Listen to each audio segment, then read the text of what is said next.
한국노총이 진병준 위원장의 노조비 10억 원 횡령 사건이 터진 전국건설산업노조를 사실상 퇴출하기로 했습니다. 이번 주 안에 퇴출 절차가 마무리될 예정인데 최종 결정이 되면 제일 피해를 보는 건 결국 노동자들입니다. 강민경 기자가 보도합니다.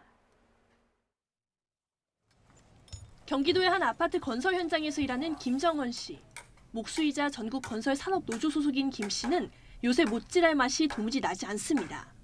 2년 동안 꾸준히 조합비를 내온 건산노조가 진병준 위원장의 횡령과 배임 사건으로 아수라장이 됐기 때문입니다.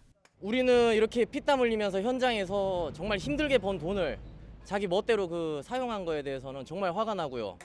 이전까진 노조가 든든한 버팀목이라고 믿었습니다. 노동조합이 있음으로써 어느 정도의 권리도 찾고 인간다운 삶을 가지게 됐는데 건설산업노조가 없어진다면 우리는 아마 옛날로 다시 돌아갈 수도 있을 것 같고. 진병준 위원장이 구속된 지 한 달이 가까워지는 가운데 한국노총이 비공개 회의를 통해 건산노조를 퇴출하기로 사실상 결정한 걸로 YTN 취재 결과 확인됐습니다.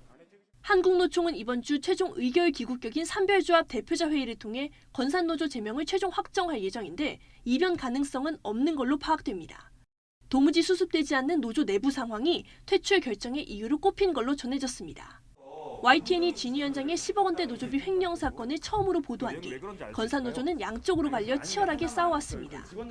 한국노총은 아직 조직 정상화위원회도 제대로 운영하지 못하는 건산노조가 혼란을 수습하긴 어렵다고 판단해서 퇴출 결정을 내린 걸로 보입니다. 이렇게 되면 가장 큰 피해를 보는 건 바로 5만여 명에 이르는 건산노조 소속 노동자들입니다.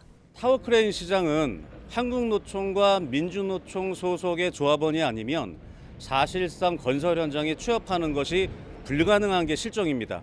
원만한 해결만을 기대하고 바랄 뿐입니다. 건산노조 퇴출이 최종 확정되면 노조원들은 양대 노총으로 흩어져서 건산노조 자체가 스스로 해체될 가능성도 있습니다. 건설 경기 불안이 갈수록 가중되는 가운데 노동자들의 한숨도 깊어지고 있습니다. YTN 강민경입니다.